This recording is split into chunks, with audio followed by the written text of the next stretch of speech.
지난 영상에서는 기초 및 타설에 대한 이야기를 했었는데요. 오늘은 집을 정말 사용하기 위해서 꼭 필요한 작업이죠.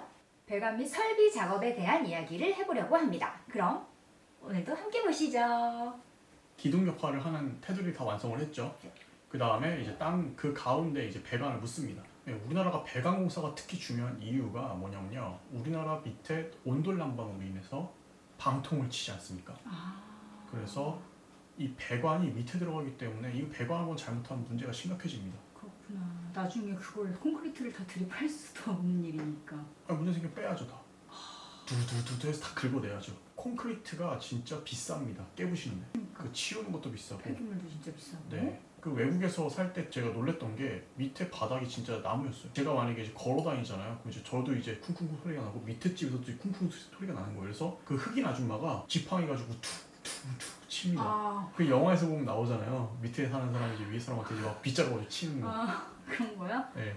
그냥 나무 하나인 거야 그러면? 하나인지는 잘 모르겠어요. 근데 이제 목조주택을 공부할 때도 나무도 있더라고요. 우리나라가 경량목 구조 같은 경우에도 구조를 좀 잘 만들어야 되는 게 방통의 무게로 인해서 하중을 좀 많이 받습니다.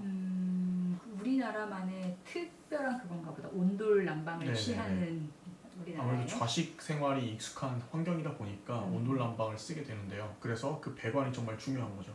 또 이제 그 온돌 엑셀 배관 밑에 배관이 또 들어가는 거잖아요. 그렇죠. 네, 그러니까 더 심각합니다. 그렇죠. 다 드러내야 되겠네 진짜. 네, 아파트 같은 경우에도 노후 배관으로 인해서 골치를 앓고 있죠 지금.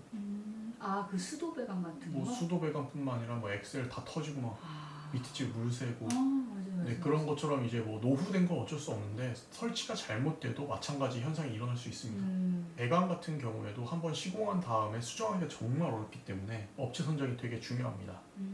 그리고 전원주택 같은 경우에는 그 지역에서 별로 문제가 없었던 업체를 선택하는 게 좋습니다.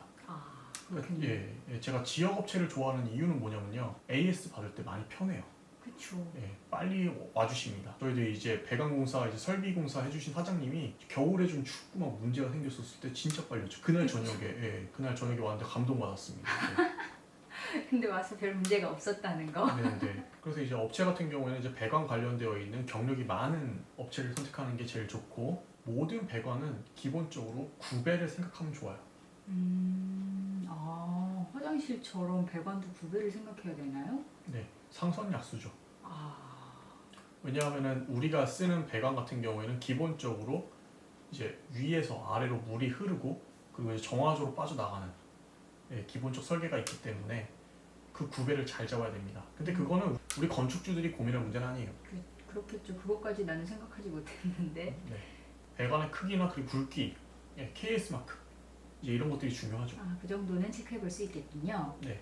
그 배관을 좀 싼 거 쓰게 되면 문제가 있긴 합니다. 터질 수 있나 나중에? 그쵸. 터질 수 있죠 실제로. 어떤 이제 이전 건축주 얘기를 들어봤는데 배관을 처음 보는 진짜 얇고 그런 배관 어디서 구해왔는지 요즘 전원주택 시장에서 그런 거 안 씁니다. 근데 이제 그런 걸 찾아가지고 설치하는 바람에 다 드러내고. 근데 그건 드러내야죠. 왜냐면은 건축 설계 기본에 이제 어느 정도 그 규격을 넣게 되어 있는데 문제가 있었죠. 실제로 진짜 있을 수 있는 일이구나, 다 드러내는 게. 네. 배관 공사도 이제 저렴한 것보다는 제대로 된 품질과 규격 그리고 제대로 된 시공을 통해서 완성할 수 있는 곳을 선택하는 게 좋겠죠. 그렇죠. 보이지 않는 거를 더 열심히 공부하고 투자해야 되겠네요. 뭐 건축주들이 많이 공부할 수 있는 분야는 아니지만 어쨌든 간에 가장 기본적인 거기 때문에 제일 중요하긴 합니다. 현장 소장님 같은 경우도 이거를 제대로 체크해 주셔야겠죠. 자, 그럼 이제 배관 공사가 끝났으니까 거기 위에 다시 한번 타설을 합니다. 타설하기 전에 이제 철근을 깔고 그 위에 이제 매트를 형성하게 되죠. 그러면은 드디어 골조 공사를 들어가게 됩니다.